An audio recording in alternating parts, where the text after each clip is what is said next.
Well, good day, YouTube, and welcome to another episode of the Albino Rhino Beer Review. You have me, the Rhino. We have another Niagara College Certified Original.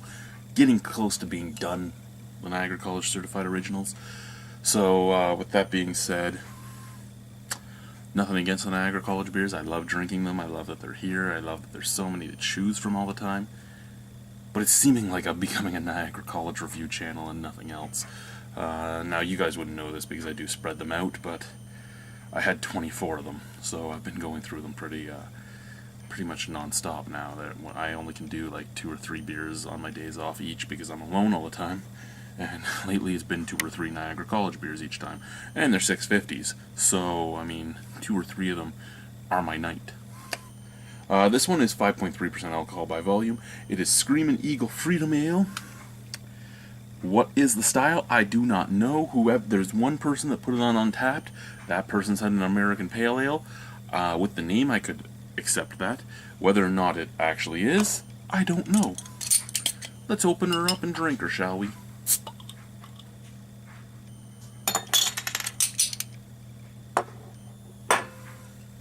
Got our Niagara College glass. A little bit of water in there from the rinse of the beer before.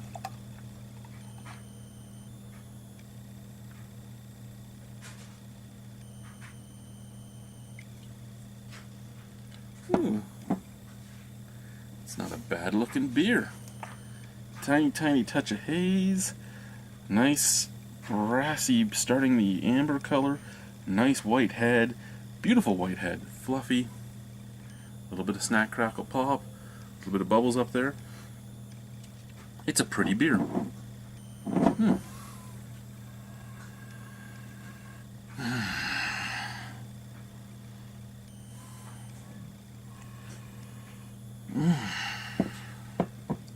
Okay, out of the glass, just a little bit of cereal grains, a little bit of earthiness. Out of the bottle, a nice touch of citrus fruit out of the bottle. American Pale Ale-ish.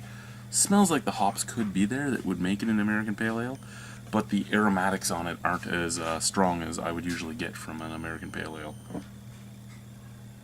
But yeah, they are reminiscent of an American Pale Ale. Oh, the aromatics from that will not be reminiscent of an American Pale Ale.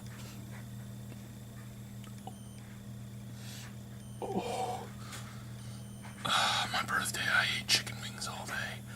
And oh my god, does that smell? Okay, let's try the beer. Cheers.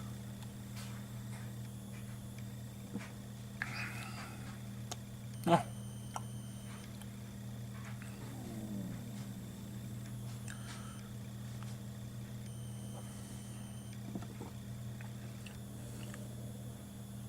Okay. Now, I am aware that at Niagara College there are only so many yeast strains you can use. So a lot of times you will pick up a lot of the same flavors because of those yeast strains.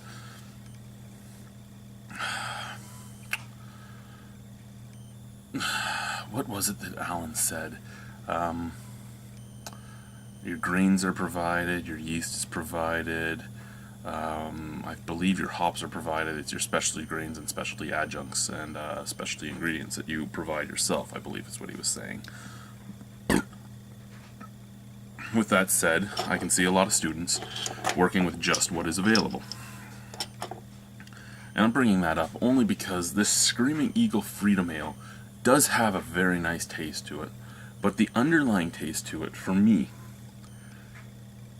is that of the First Draft Campus Ale. It actually has the underlying taste of that to me.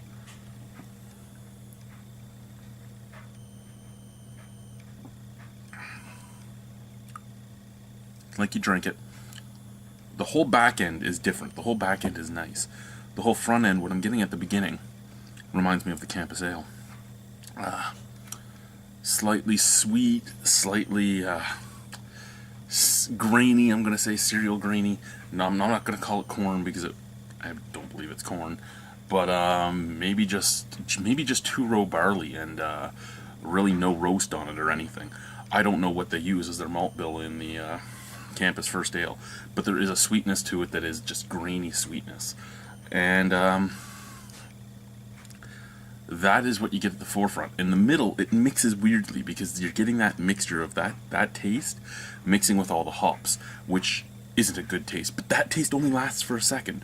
So your sweet forefront, not a bad taste, but not anything special. Your middle, not very good, but lasts for about a second. Your background taste, very pale ale-ish, very nice. Fruity, you're getting, I'm getting some citrus fruit, I'm getting some grapefruit, I'm getting a little bit of lemon peel. I'm getting an earthy tone, a nice earthy, dirty tone, and a little bit of a piney taste. And all of those are combining very nicely in the back of my mouth. There is a nice emanation of hoppiness coming from the bottom of my throat up. It's there, it's nice and bitter. It's nice and refreshing, though it's not too bitter, it's nice and refreshing. It is a nice beer.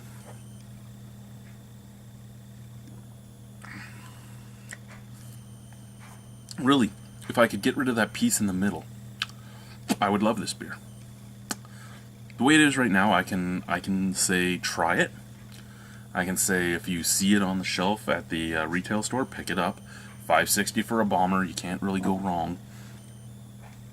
Even if you don't like the beer, man, it's $5.60 for a bomber and you're supporting the school. You're helping them buy all that stuff that they're letting the students brew with. Not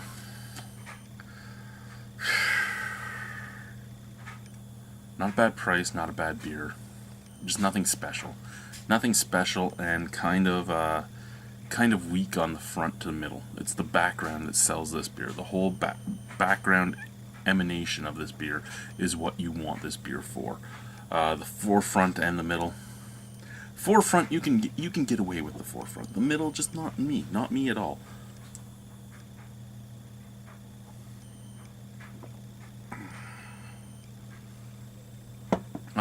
You know what? Straight up 7 out of 10. Not a bad beer. I would buy this again just for the background of it. I can use it to introduce people to hops. A stepping stone to the second level hops, because it does emanate. It does linger. It's more hoppy than most of the entry level, so I would say this is your next level. Not a bad beer. Niagara College Screaming Eagle Freedom Ale. Burps nicely too. Bye, guys.